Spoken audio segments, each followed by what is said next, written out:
Hello students, આનાથી આગળના લેક્ચરમાં આપણે આપણું પ્રકરણ નંબર 2 જે છે ત્રિકોણમિતીય પ્રતિવિધયો ચાલુ કર્યો હતો, રાઈટ. એમાં આપણે એને પાયાના ખ્યાલો એટલે કે વ્યસ્ત વિધેય કઈ રીતે અસ્તિત્વ ધરાવે છે, ત્રિકોણમિતિના પ્રતિવિધયો કઈ રીતે અસ્તિત્વ ધરાવે છે, રાઈટ. એના પછી તો કે પર્ટિક્યુલર વિધેયોના પ્રદેશ અને સહપ્રદેશની વાત આપણે કરી હતી, રાઈટ. અને મેં તમને કીધું હતું કે જે ટેબલ તમને ટેક્સ્ટ બુકમાં આપેલું છે તમારે આખું લર્ન કરવાનું છે, રાઈટ. સો આઈ હોપ તમે બધાએ લર્ન કર્યું હશે. જો કર્યું હશે તો જ આ સમમાં તમને ખ્યાલ આવશે, રાઈટ. સો સૌથી પહેલા તો કે તમારે શું જોવાનું, ઓલવેઝ જ્યારે બી આપણે હવે સમ કરીશું તો તમારે લાઈક આવું y કે એવું ધારવાની કઈ જરૂર નથી. આપણે એક જ ફોર્મ્યુલા પર વર્ક કરીશું.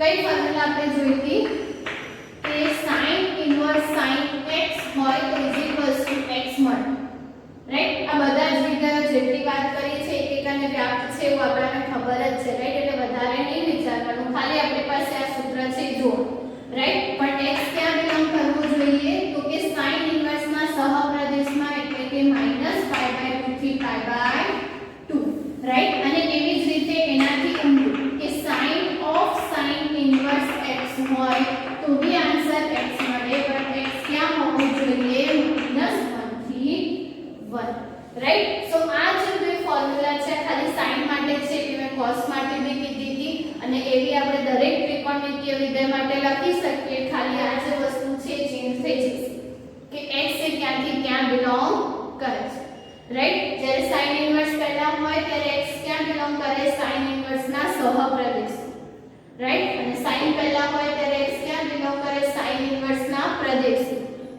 રાઈટ. એ રીતે યાદ રાખજો તો બી વાંધો નહીં. પ્રદેશ અને સહપ્રદેશ તમારે sin ઇન્વર્સ ના અને sin ના અલગ અલગ રીતે યાદ રાખવું હોય તો બી તમે એને યાદ રાખી શકો, રાઈટ. સો હવે આપણે આપણું સ્વાધ્યાય 2.1 જોઈએ જેમાં આપણે આ જ મેથડથી દરેક સમ કરવાના છે, રાઈટ. તમને કીધું છે શું કે તમારે બધાની મુખ્ય કિંમતો શોધવાની છે, અને મેં વાત કરી હતી કે મુખ્ય કિંમત કેમ કે છે એને કેમ કે મુખ્ય અંતરાલ એટલે કે મુખ્ય પ્રદેશ માટે આપણે વસ્તુ શોધીએ છીએ એટલે, રાઈટ.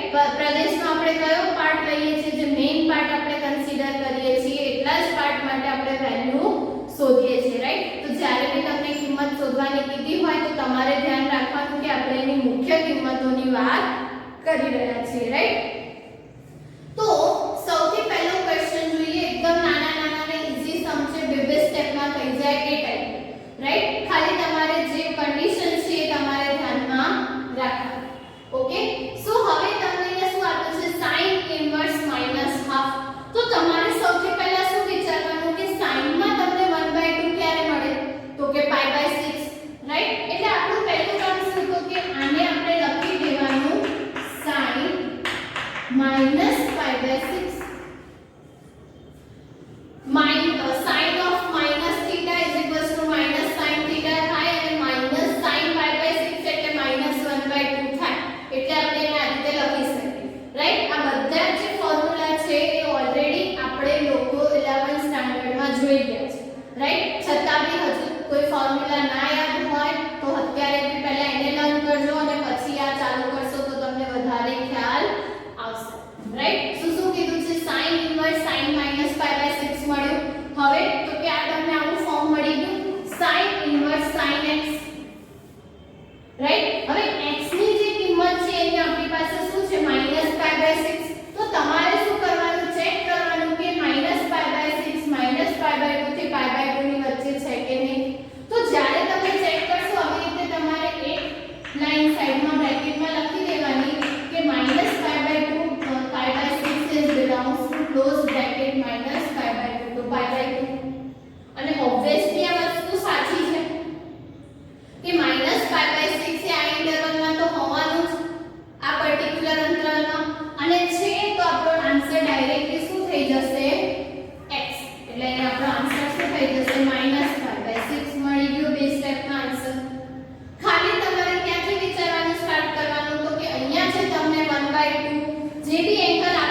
વધવાનું, રાઈટ? સો એ વસ્તુ તમારે ખાસ ધ્યાનમાં રાખવાની. એ ટાઈપના સમની આપણે જોઈશું કે જ્યાં x જે છે ડાયરેક્ટલી બિલોંગ નહીં કરતું, તો ત્યાં શું કરવાનું એની વાત પણ આપણે કરીશું, રાઈટ? સો cos ઇન્વર્સ √3/2 શું મળ્યું? π/6, રાઈટ? હવે એવી જ રીતે cosec ઇન્વર્સ 2. તો cosec ઇન્વર્સ 2 ની વાત કરીએ તો cosec ઇન્વર્સ cosec કયા એંગલમાં 2 મળશે? Okay, π/6, right? અને હવે cosec માટેની વાત કરીએ તો cosec માટે cos ઇન્વર્સ માટેનો સહપ્રદેશ, right? So π/6 belongs to -π/2 to π/2 -0. આવું કંઈક હતું એનો સહપ્રદેશ cosec ઇન્વર્સ નો. કેમ -0? બીકોઝ આપણને ખબર છે sin 0 0 અને 0 ને ઉલટાવશો તો વ્યાખ્યાયિત જ નહીં, રાઈટ? એટલે આપણે શું કરી દીધું? 0 ને પહેલેથી જેમાં બાદ કરી દીધું ને એની કિંમત જે છે π/6 ની x ની જે કિંમત છે -π/2 થી π/2 ની વચ્ચે હોવી જોઈએ, રાઈટ? સો ઓબ્વિયસલી આપણને π/6 મળે છે આ બંનેની વચ્ચે, તો આપણો ડાયરેક્ટ આન્સર શું થઈ જશે? π/6, રાઈટ? એવી જ રીતે tan ની વાત કરીએ તો tan ઇન્વર્સ tan. હવે tan માં આપણને √3 ક્યારે મળશે? તો કે π/3, રાઈટ? બટ અહીંયા કેવું π/3 હશે? -π/3. અને હવે આપણે જોવાનું કે -π/3 જે છે એ tan ઇન્વર્સ ના સહપ્રદેશમાં મળે છે કે નહીં, રાઈટ? સો -π/3 એ બિલોંગ શેમાં કરવું જોઈએ? ઓપન ઇન્ટરવલ -π/2 થી π/2, રાઈટ? અને ઓબ્વિયસલી -π/3 આની વચ્ચે હશે. આ જે બધી વસ્તુ છે ઓલરેડી મેં તમને જે ટેબલ કીધું હતું એમાં લખેલી છે, રાઈટ? સો ઓલવેઝ π/3 તમને આમાં મળશે એટલે આપણો આન્સર શું થઈ જશે? -π/3, રાઈટ? સો આ વાત એવા ક્વેશ્ચનની થઈ જેમાં આપણે જે x ની કિંમત આપણને જે મળતી હતી એ ડાયરેક્ટ એના સહપ્રદેશમાંથી જ મળતી, રાઈટ? પણ કદાચ ક્યાંક તમને એવું આપ્યું હોય જ્યાં કોઈ ખૂણો જે છે એ એના સહપ્રદેશમાં ના આવી હોય, રાઈટ? સો જોઈએ તમને એવું ક્વેશ્ચન આપ્યો છે cos ઇન્વર્સ -1/2, રાઈટ? સો cos ઇન્વર્સ -1/2 એટલે શું થશે? તો કે cos ઇન્વર્સ cos, રાઈટ? અને cos માં તમને લોકોને -1/2 ક્યારે મળશે? મતલબ કે હાફ ક્યારે મળશે? તો કે π/3. એટલે અહીંયા શું થઈ જશે? -π/3, રાઈટ? અને હવે આપણે જોઈશું તો કે -π/3 એ શેમાં બિલોંગ કરતું હોવું જોઈએ? તો કે 0 થી π માં. પણ એ તો બિલોંગ નથી કરતું બીકોઝ આપણને ખબર છે કે -π/3 એ 0 થી π માં નહીં હોય. ઓકે, સો શું થશે? તો કે -π/3 0 થી π માં નથી, તો ત્યાં આપણે શું યુઝ કરી શકીએ કે તમારે શું કરવાનું કે આ જે પર્ટિક્યુલર એંગલ આપણી પાસે છે એને તમારે કન્વર્ટ કરવાનો ટ્રાય કરવાનો શેમાં? તો કે એવા એંગલમાં કે જે આ 0 થી π માં હોય, એટલે કે એને પોઝિટિવમાં કન્વર્ટ કરવાનો ટ્રાય કરવાનો, રાઈટ? શું કઈ રીતે? તો કે આપણને ખબર છે કે -π/3 એટલે cos માં માઈનસ, રાઈટ? સો cos માં માઈનસ તમને કયા ચરણમાં મળે? તો કે બીજા અને ત્રીજા. આ રીતનું આપણે જોયું હતું કે અહીંયા 0 હશે, 2π હશે, રાઈટ? બધું અહીંયા આવશે અને આ બાજુ ક્યાંક π આવશે. તો આ હતું π + θ અને આ હતું π - θ. બંનેમાં cos કેવો હશે? નેગેટિવ. તો આપણે કયું કન્સિડર કરતા હતા? π - θ. અહીંયા θ ની જગ્યાએ શું છે? π/3. એટલે આ શું થઈ જશે? cos inverse cos π - π/3. આપણે શું કર્યું? ખાલી ને ખાલી એંગલને પોઝિટિવમાં કન્વર્ટ કર્યું. એટલે હવે અહીંયા તમને શું મળશે? તો કે cos ઇન્વર્સ cos 2π/3. અને હવે આપણને ખબર છે કે 2π/3 જે છે એ બિલોંગ્સ કરશે 0 to π માં. એટલે આપણો આન્સર શું થઈ ગયો? 2π/3 બિલોંગ કરશે. ડાયરેક્ટ તમને રેડિયનમાં ના ખબર પડતું હોય તો તમે અંશમાં કન્વર્ટ કરીને બી જોઈ શકશો કે તમને આન્સર શું મળે છે, રાઈટ. સો આપણો જે એંગલ છે એ આપણને 0 થી પાઈ માં બિલોંગ કરતો મળશે એટલે આપણો આન્સર શું થઈ જશે 2π/3 રાઈટ. સો આ રીતના તમે એને સોલ્વ કરી શકો. એવો એંગલ આપ્યો હોય જેનો આન્સર તમારી પાસે ના હોય તો તમે એને આ રીતે કન્વર્ટ કરી શકો. રાઈટ. નેક્સ્ટ આપણે વાત કરીએ cos ઇન્વર્સ આપ્યું છે -1/√2. તો આ શું થઈ જશે cos ઇન્વર્સ cos -π/4. હવે અહીંયા બી સેમ પ્રોબ્લેમ થશે કે -π/4 જે 0 થી પાઈ માં બિલોંગ નહીં કરે તો ફરીથી cos નેગેટિવ છે એટલે તમારે બીજું ચરણ લેવાનું. તો શું થઈ જશે cos ઇન્વર્સ cos π -π/4 રાઈટ. અને cos ઇન્વર્સ શું થઈ જશે cos 3π/4. અને હવે આપણને ખબર છે કે જે 3π/4 છે એ 0 થી પાઈ માં બિલોંગ કરશે અને કરશે તો આપણો આન્સર શું થઈ જશે 3π/4. સો આ રીતે આપણે એને કેલ્ક્યુલેટ કરી શકીએ કે એવું એંગલ જે એના સહપ્રદેશમાં બિલોંગ નથી કરતું એને આપણે બિલોંગ કરાવવાનું અને પછી એનો આન્સર લખવાનો. અને આ વસ્તુ તમારે દરેક ક્વેશ્ચનમાં ચેક કરવાની થશે. એટલે હજુ બી કદાચ તમને ના યાદ હોય તો પહેલા બધાના પ્રદેશ અને સહપ્રદેશ યાદ રાખજો અને પછી કેલ્ક્યુલેશન કરજો. રાઈટ. સો ઈઝીલી તમને ખ્યાલ આવશે કે તમારે કરવાનું શું છે. રાઈટ. સો ટોટલ તમને 10 ક્વેશ્ચન આપ્યા છે. એમાંથી ઓલમોસ્ટ આપણે 6 ક્વેશ્ચન ડિસ્કસ કર્યા. બાકીના જે છે તમારે હોમવર્કમાં કરવાના છે. રાઈટ. હવે નેક્સ્ટ જોઈએ આપણે ક્વેશ્ચન નંબર 11 અને 12. એ બી બંને સેમ મેથડના છે. આપણે 11 ક્વેશ્ચન જોઈએ કે આપણે કિંમતો શોધવાની છે. રાઈટ. સો કિંમતો શોધવાની છે તો સેમ વસ્તુ આપણે ફાઇન્ડ કરવાની છે. જેવું આપણે અહીંયા એક વિધેય માટે કરતા હતા એવું ત્યાં ત્રણ વિધેય માટે સાથે કરવાનું છે. શું થઈ જશે tan ઇન્વર્સ 1. રાઈટ. સો tan ઇન્વર્સ માં 1 સોરી 10 માં 1 ક્યારે મળે તો કે π/4. રાઈટ. પ્લસ cos ઇન્વર્સ શું થઈ જશે cos -1/2 ક્યારે મળશે તો કે π/3. રાઈટ. પ્લસ sin ઇન્વર્સ શું થઈ જશે sin -π/6. રાઈટ. હવે તો કે π/4 છે ઓબ્વિયસલી tan ઇન્વર્સ ના સહપ્રદેશમાં હશે એટલે π/4. -π/3 cos ઇન્વર્સ ના સહપ્રદેશમાં નહીં હોય એટલે ત્યાં આપણે શું કરવાનું π -π/3 પ્લસ sin -π/6 sin ઇન્વર્સ ના સહપ્રદેશમાં છે એટલે એનો આન્સર શું થઈ જશે -π/6.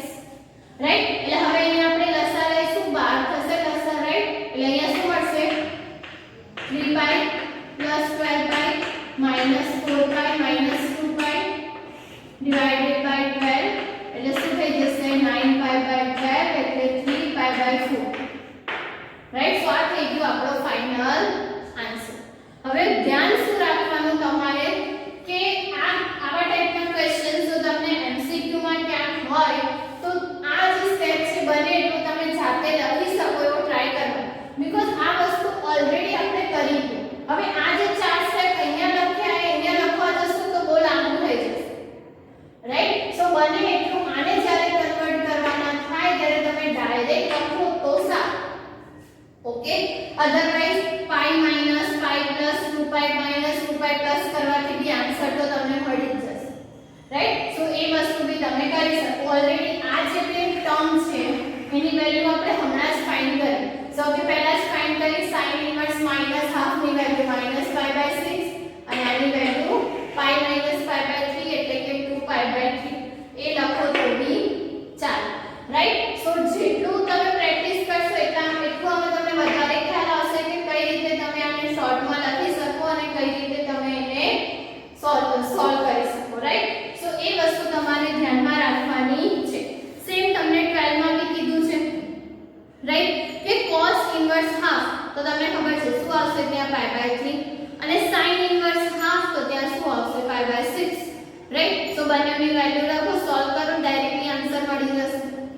રાઈટ. એવું ને એવું બેવ MCQ માં છે કે sin ઇન્વર્સ x y છે તો y ક્યાંથી ક્યાં બિલોંગ કરશે તો એ તમારે શોધવાનું છે. અહીંયા શું તમારે યુઝ કરવાનું પ્રદેશ અને સહપ્રદેશનો યુઝ રાઈટ, એટલે ઇઝીલી તમને આન્સર મળી જશે. નેક્સ્ટ જે છે એમાં તમને નેક્સ્ટ MCQ માં બી તમારે સેમ વસ્તુ કરવાની છે. tan ઇન્વર્સ √3 શું થઈ જશે pi/3 અને એવી જ રીતે sec ઇન્વર્સ -2 શોધવાનું છે. તો એ શોધો, બંનેને સોલ્વ કરો આ જ રીતે, ફાઇનલ આન્સર મળશે તમારો શું થઈ જશે આન્સર. રાઈટ, સો એ જે પછીના ક્વેશ્ચન છે તમારે હોમવર્કમાં કરવાના છે. રાઈટ, નેક્સ્ટ વસ્તુ જે તમારે કરવાની છે એ તમારે શું કરવાનું છે તો કે સ્વાધ્યાય 2.1 પછી તમને લોકોને ત્રિકોણમિતીય પ્રતિવિધાયોના ગુણધર્મો આપ્યા છે. ટોટલ તમને 6 ગુણધર્મો ત્યાં આપેલા છે. ગુણધર્મો મીન્સ કે 6 1 2 3 4 5 6 કરીને અલગ અલગ ફોર્મ્યુલા આપેલી છે કે પ્રતિવિધાયો કયા કયા ગુણધર્મને ફોલો કરે છે, એટલે કે એના માટેની આપણી પાસે ફોર્મ્યુલા કઈ કઈ છે. ત્રિકોણમિતીય વિધાયોની ઓલરેડી આપણે જોઈ હતી, એ બી તમારે યાદ રાખવાની છે, પ્લસ તમારે આ ફોર્મ્યુલા પણ લર્ન કરવાની છે. બીકોઝ નેક્સ્ટ વિડિયોમાં આપણે ચાલુ કરીશું આપણું સ્વાધ્યાય 2.2 અને એમાં આ જ બધી ફોર્મ્યુલાનો યુઝ કરવાનો છે. ફોર્મ્યુલા મીન્સ કે સિમ્પલ છે કે sin ઇન્વર્સ 1/x આપ્યું હોય તો તમે એને cosec ઇન્વર્સ x લખી શકો. ક્યારે?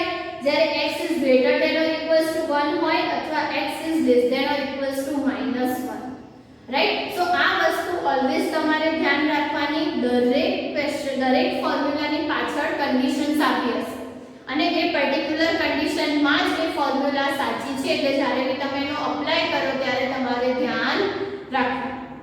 ઓકે, એવી જ રીતે બીજામાં તમને કીધું છે કે sin ઇન્વર્સ -x આપેલું હોય તો તમે એને -sin ઇન્વર્સ x લખી શકો, જ્યારે x ની વેલ્યુ તમને આપી હોય -1 થી 1 ની વચ્ચે. આ ટાઈપનું કંઈક કે sin ઇન્વર્સ -1/2 આપ્યું છે. રાઈટ, સો તમે એને શું લખી શકો -sin ઇન્વર્સ 1/2 અને sin ઇન્વર્સ 1/2 માં તમને ખબર છે sin pi/6 એટલે pi/6 જ આવશે અને આગળ તો માઈનસ સાઈન હતી જ. રાઈટ, એવી જ રીતે ત્રીજામાં તમને cos sec cot માટે આપ્યું છે કે એને તમે શું લખી શકો pi - cos ઇન્વર્સ x. એ અહીંયા ક્યાં લાગુ પડશે કે cos ઇન્વર્સ - θ આપ્યું છે તો એને તમે pi - cos ઇન્વર્સ θ લખી શકો, એટલે કે pi - cos ઇન્વર્સ 1/2 અને cos માં 1/2 એટલે pi/3. રાઈટ, અને pi/3 તો 0 થી pi માં છે જ, તો pi - pi/3 ત્યાંની વસ્તુ તો આ જ થવાની, એટલે આન્સર શું મળશે 2pi/3. એટલે જે વસ્તુ આપણે ઓલરેડી યુઝ કરી એ જ બધી તમને આપેલી છે, ખાલી સાઈડમાં કન્ડિશન્સ છે, કન્ડિશન્સ તમારે જોવાની છે. રાઈટ, પછી ચોથામાં તમને બે પ્રતિવિધાયોના સરવાળા આપ્યા છે, sin inverse + cos inverse, tan inverse + cot inverse અને cosec ઇન્વર્સ + sec ઇન્વર્સ. એ બધાનો જ્યારે તમે સરવાળો કરો બબ્બેની પેરમાં તો આન્સર શું મળશે pi/2. રાઈટ, નેક્સ્ટ તમને tan inverse x + tan inverse y અને tan inverse x - tan inverse y ની ફોર્મ્યુલા આપી છે. રાઈટ, સો એ બી તમારે ધ્યાનમાં રાખવાની. અને લાસ્ટ તમને ફોર્મ્યુલા કીધી છે કે tan ઇન્વર્સ ને sin ઇન્વર્સ માં કઈ રીતે કન્વર્ટ કરવાનું, tan ઇન્વર્સ ને cos ઇન્વર્સ માં કઈ રીતે કન્વર્ટ કરવાનું અને 2 tan ઇન્વર્સ હોય તો એને tan ઇન્વર્સ માં કઈ રીતે કન્વર્ટ કરવાનું. રાઈટ, તો આટલી ફોર્મ્યુલા છે, બધી જ ફોર્મ્યુલા તમારે નોટબુકમાં લખવાની છે અને એને લર્ન કરવાની છે. રાઈટ, એ ફોર્મ્યુલા આવડશે તો જ તમને નેક્સ્ટ સ્વાધ્યાયના આપણે જે સમ્સ કરીશું એમાં ખબર પડશે. રાઈટ, સો ફોર્મ્યુલા લર્ન કરજો, લખજો. નેક્સ્ટ વિડિયોમાં આપણે આપણું સ્વાધ્યાય 2.2 સ્ટાર્ટ કરીશું. ઓકે.